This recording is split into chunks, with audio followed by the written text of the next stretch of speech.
been 54 years since Trinidad and Tobago gained its independence. Happy independence to all our viewers. We take our celebrations this week to Sunrise Getaway, an ideal place for small groups and a romantic getaway for couples. We have a packed show for you this week. I'm Davia Chambers and Let's Talk Tobago starts right now. Details on the Chief Secretary's Independence Day speech. We take you to the Sud turning for a new school and later highlights on the annual charity initiative. These stories and more when Let's Talk Tobago continues.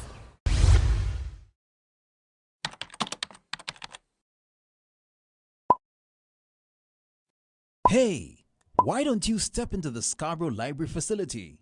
It has all the knowledge of our land, people and heritage that you just won't find online. The Scarborough Library facility is now open. Tobago Library Services. Information inspires innovation. The Tobago House of Assembly has a plan, the Comprehensive Economic Development Plan, CEDP, and it is for all of us. Are you ready to benefit from higher levels of development in Tobago and a higher standard of living? We ready! The priority areas are branding Tobago, clean, green, safe and serene, business development and entrepreneurship. Are you ready? Human capital development. I'm ready. Social development and resilience. I'm ready. Improved infrastructure and utilities. Enhanced safety and security. I'm ready. Environmental sustainability. Tourism. Are you ready? Marine resources and forestry. Are you ready? Good governance and institutional reform. The CEDP is ready. Join us and get on board. Let's travel the island, straight back to my land, even to Thailand. Sunrise Getaway was established in 2003 and is owned by Matthew and Michelle Andrews. It's located at Feeder Road, Canaan, and is a stone throw away from the iconic Block 22 bar. Now, our lead story has details of Chief Secretary Orville London's last independence address before he retires as head of the Tobago House of Assembly. Here are the details from Caroline Wallace. Chief Secretary Orville London is calling on Tobagonians to place national interest ahead of personal interest, even in challenging economic times. He made it the call during his final Independence Day address as Chief Secretary of the Tobago House of Assembly. In this present volatile and uncertain environment, one certain prediction is that the next year, and maybe even some years after, will continue to be challenging. In those circumstances, what will be our posture? Will we be merely complainers, finger pointers, and blame layers? Or will we assume the roles of problem solvers, motivators, doers, and contributors? Mr. London says all Tobagonians must be prepared to contribute more effort, passion, loyalty, and productivity. Our mindset must influence our work ethic and, by extension, our contribution, not only to the national cause, but specifically to the Tobago cause. He wants the island to use the tenets of responsibility and productivity as its mantra, which he feels is especially important as the nation reflects on its 54th anniversary of independence. He's also calling on Tobagonians to make full use of all the opportunities currently available to them in order to contribute to the island's development. Brothers and sisters, the efforts of this assembly have also been geared towards meeting the needs of the people in the communities, while creating an environment that fosters self-sufficiency. We cannot achieve sustainable growth on the island except we seize the opportunities available for education, training, and development. Mr. London is confident that with such an approach, Tobago and Trinidad can overcome the nation's current economic challenges. I'm Caroline Wallace for Let's Talk Tobago. The property is 10 minutes away from the A&R Robinson International Airport.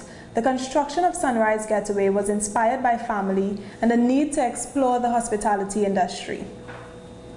Now you learn something every day, and our next story has details on a local entity that's willing to take some tips from the United States. Omadara Mills fills us in.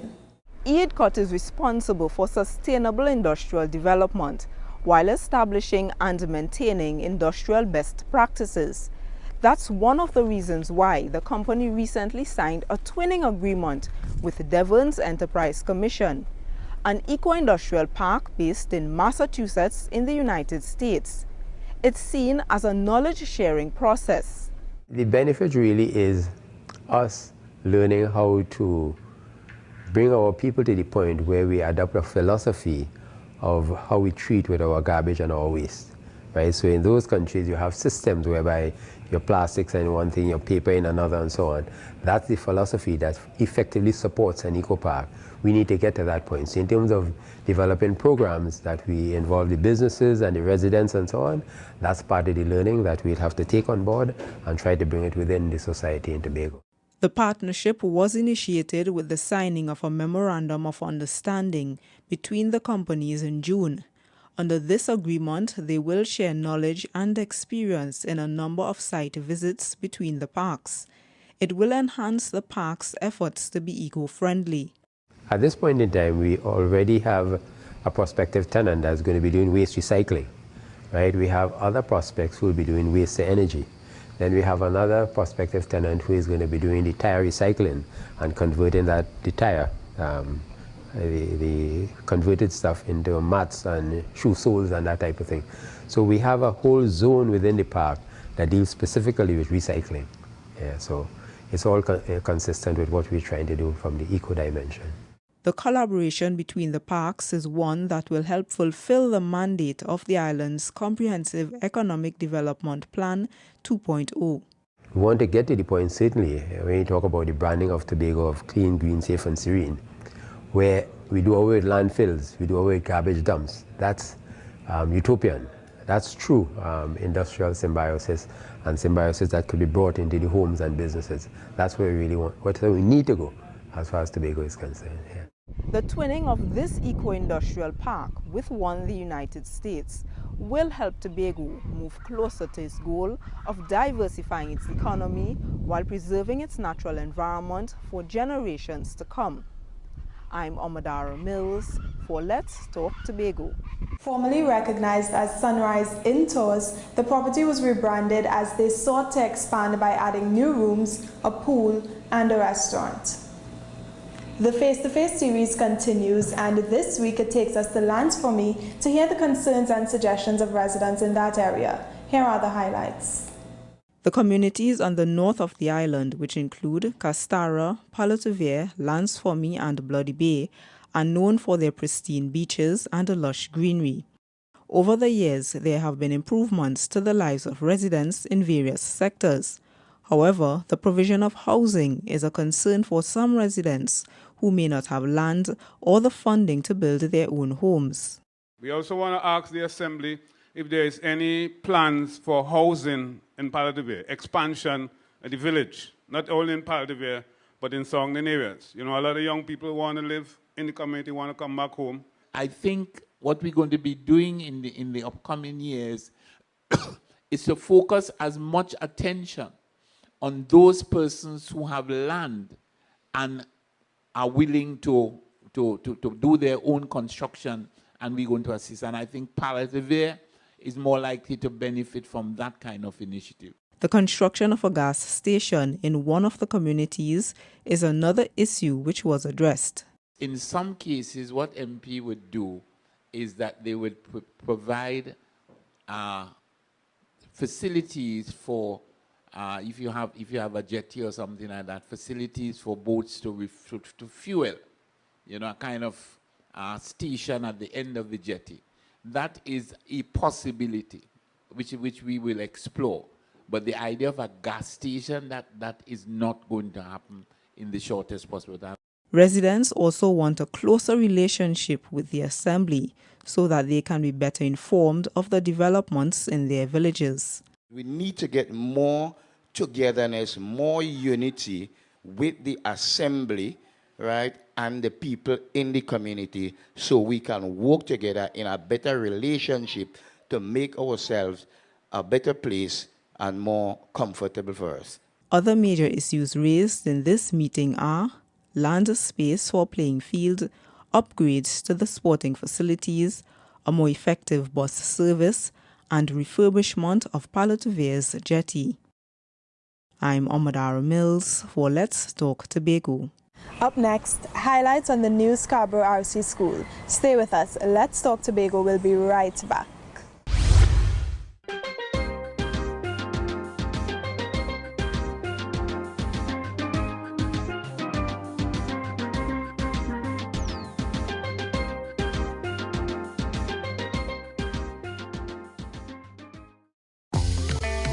I was introduced to the marine environment by my biology teacher when I was 14 years old, and I decided to make it my passion. So I've been diving for almost 32 years. I decided, listen, this is the job for me.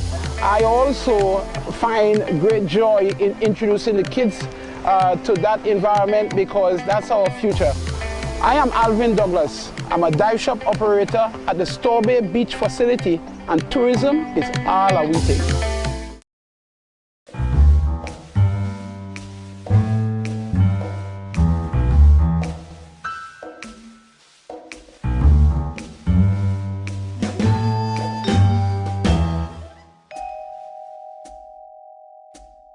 Welcome back.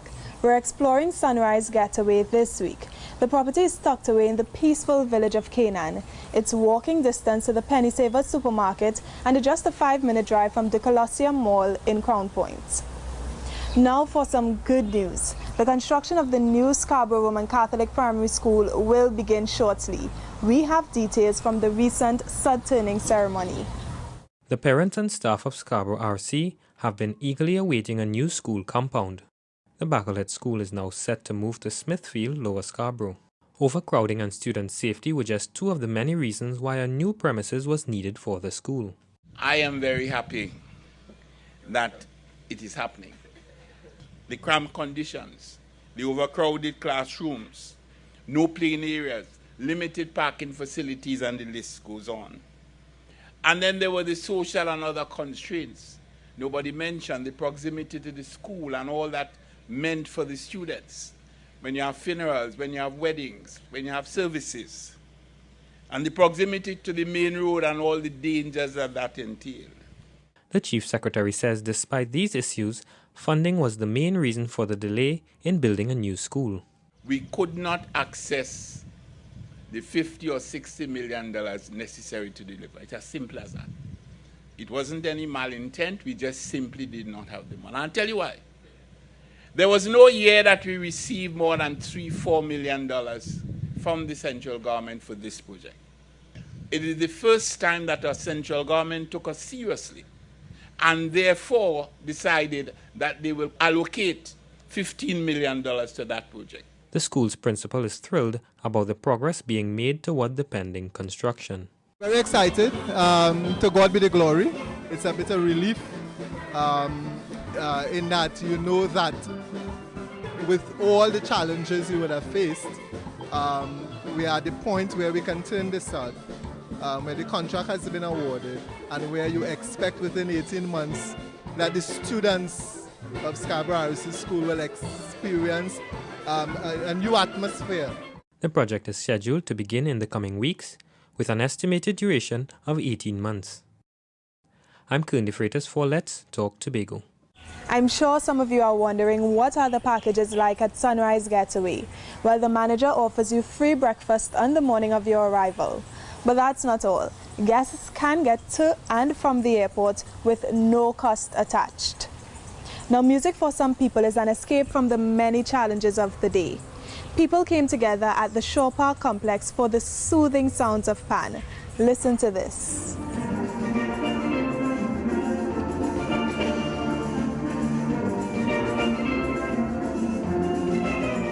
Pan on a higher note, The Route, tells the journey of Trinidad and Tobago from colonialism to early independence and the present day through music and dance.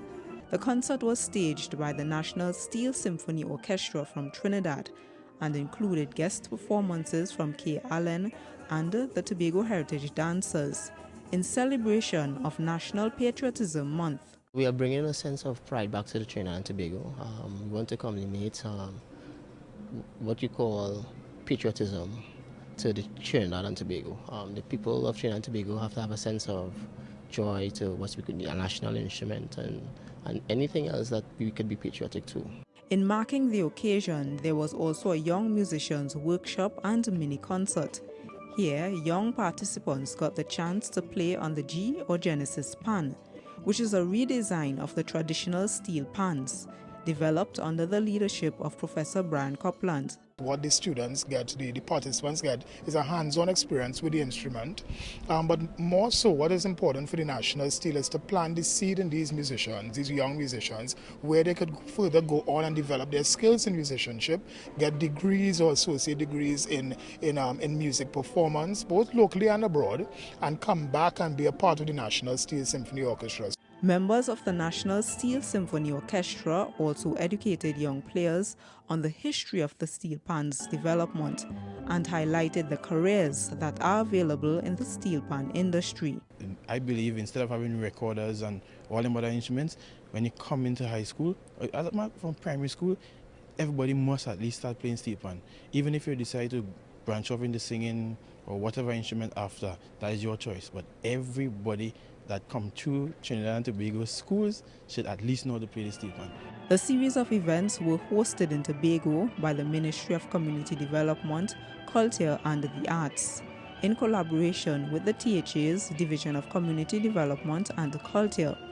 It kicked off a series of events across the country.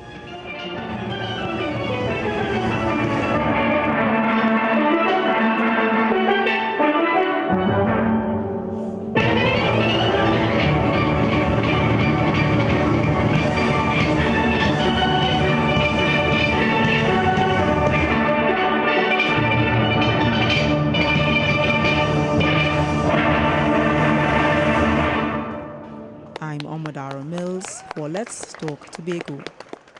Sunrise Getaway reflects a modern style of accommodation, and guests are encouraged to participate in various activities, and they can book most of their sightseeing trips and glass bottom boat tours from right here to make their Tobago experience a more memorable one. Now our next story is geared towards a positive initiative by the Tobago House of Assembly to revive the Buku Reef Marine Park. Here are the details in this report. The Buku Reef Marine Park is one of Tobago's main spectacular attractions and a significant revenue earner. It protects the coastline from erosion and produces sand for the neighboring beaches.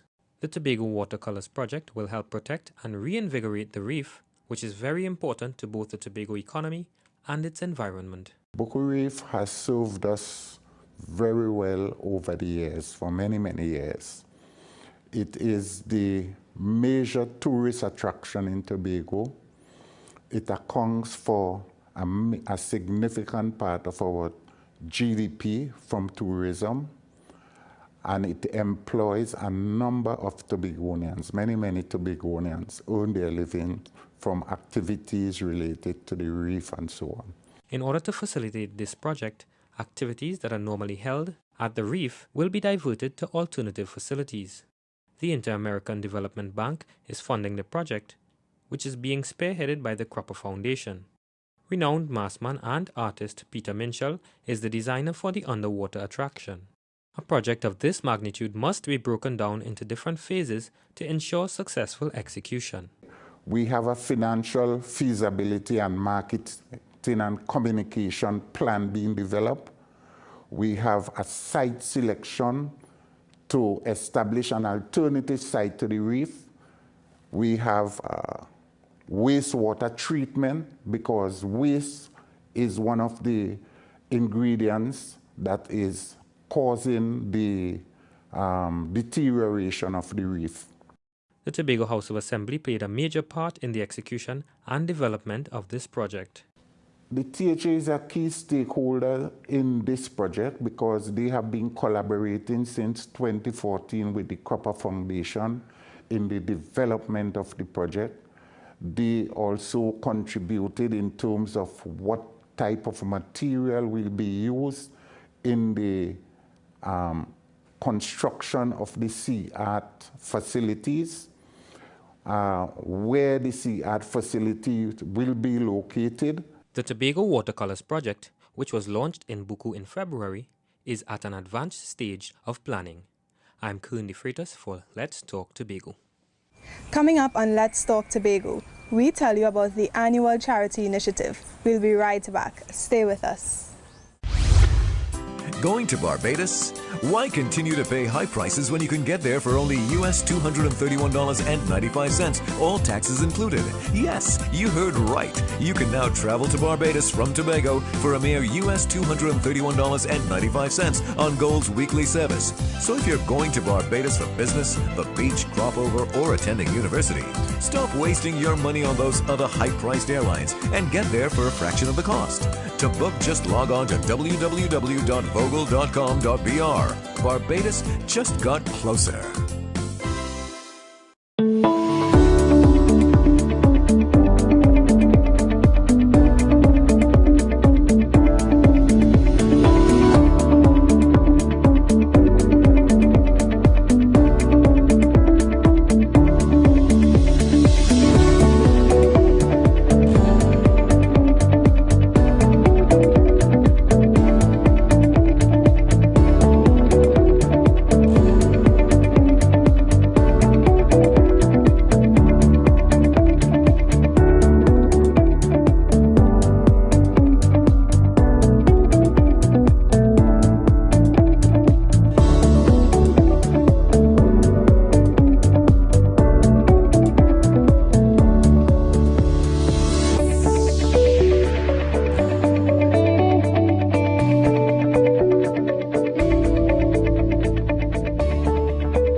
Welcome to the Scarborough Library facility. Here we utilize the latest technology to bring you library and information services. Once inside, the staff at the information desk will direct you to the relevant department. And now, our CSR Darian will help you through the registration process. Thank you, Dave. Ready to register? Hi, good afternoon. Yes, please. Can you see your documents? One completed form, photo identification, and utility bill? Yes. Thanks much. This is your library card. It displays your user ID as well as your barcode. This information is also reflected on the reverse side. If you'd like, you can tear along the perforated line to detach the two pieces. This can be kept in your keychain, the other can be kept in your wallet or your purse. But the Scarborough Library facility is so much more than just physical books. Once registered, you can log on to our website at library.diaz.gov.tt. Scroll down to select the NALIS link. Once you are connected to the NALIS website, you can then download the Overdrive app to your Apple or Android devices. Using your personal account, you can borrow ebooks and access online databases. Renewal of physical books can also be done online. The new Scarborough Library facility will revolutionize your library experience, where information inspires innovation. Thank you for joining us at Sunrise Getaway. Now, what keeps guests coming back to stay is the isolation, peace, and the beauty of the flower gardens. We switch things up a bit with a mix of education and charity in this next story. This report has highlights on a charitable organization dedicated to ensuring each child has an opportunity to learn. Here are the details in this report. They are known for participating in the Assembly's carnival events and hosting social ones. But RE Promotions also ensures that some of its profits are used to help the less fortunate, children in particular, through their annual back-to-school charity program.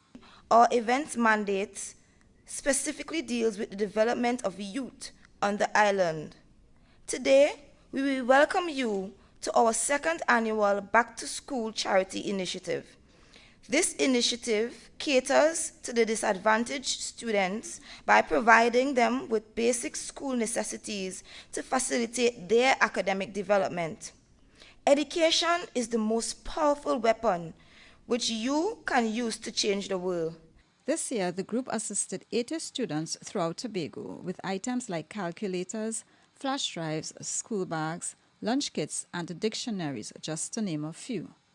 The initiative is fully endorsed by the Division of Education, Youth Affairs and Sport. They came last year and introduced their Back to School charity initiative, which speaks that while we entertain and while we have fun, there's also an opportunity for us to give back to the further development of the younger ones. And I think, in essence, that again deserves further commendations to the entire team for that kind of work. RE Promotions also assisted the 2 orphanages in Tobago, Silphil's Home of Love and the Family First Foundation. This is really a good initiative. We appreciate it. We are really looking forward, as Mr. Skeet said, it's an opportunity that you all, make good use of it. I just want to add something to it. Please take care of the books. Don't destroy it. Because actually these people had to go out of their way to get it for you guys. This was the 2nd annual Back to School charity program. I'm Caroline Wallace for Let's Talk Tobago. Have a birthday or anniversary you wish to celebrate? Don't worry. Sunrise Getaway has you covered as they treat you like family and give you a celebration to remember. Now, summer camps have finally ended as these vibrant students need to get back to school. In this next report, we'll tell you how these children spent their vacation at the Scarborough Library. Here are the details. The Scarborough Library's Vacation Program 2016 has come to an end, but the 60-plus participants of the program are leaving as skilled children and young adults. The children had the opportunity to familiarize themselves with the computer and to have some introduction to doing simple searches and how to apply this tool to their school homework assignment. They also had a bit of fun trying their hand at doing some graphic designing. The children also participated in aerobics and puppet theater sessions and learned about personal hygiene, health, nutrition, and using the art of storytelling and the drama. The wedding coming, they're down the road. Go tell them to get the greeting party in place. Oh, they're moving nice. And then there was the Young Adults program, which proved quite popular for this reason. We offered an unconventional mixture of activities such as cosmetology, crafts, sign language, Microsoft Office suite applications, coding, martial arts, and Zumba. There were over 40 participants. Our cosmetology sessions itinerary was nothing short of fantastic, as students got hands-on experience in skincare, mani-pedis, protective hairstyles, and constructing their own wigs. The vacation camp lasted for 6 weeks. I'm Caroline Wallace for Let's Talk Tobago. It's Have Your Say time, and our question this week is, how can you contribute to saving energy? While you think about it, let's take a look at who had their say this week. I can contribute to saving energy by turning off my TV overnight and turning off my radio, and also turning them off when I'm leaving home in the morning to go to work. There are several things that you could do, but one that comes to mind is basically saving energy by keeping light switches off. When necessarily I have to use it, put it on, and also all the cell phone electronic devices, keep them unplugged when cell phones is not charging. You can contribute to saving energy by washing economically, in that you wash in bulk, and also you can use these energy saving bulbs. Unplug everything that is not using. Switch off lights when not in use. And you can also switch off electronic devices. Take off the lights, the TV, conserve energy. We close another edition of Let's Talk Tobago, and as always, we thank you for watching. Please email us with your comments or queries about the program, and be sure to visit our website, like us on Facebook, and subscribe to our YouTube channel. From our house to yours, I'm Davia Chambers, along with the Department of Information, Office of the Chief Secretary, Tobago House of Assembly, wishing you a safe and very productive week. We close now with a montage of the 54th Independence Day Parade. We hope you enjoy.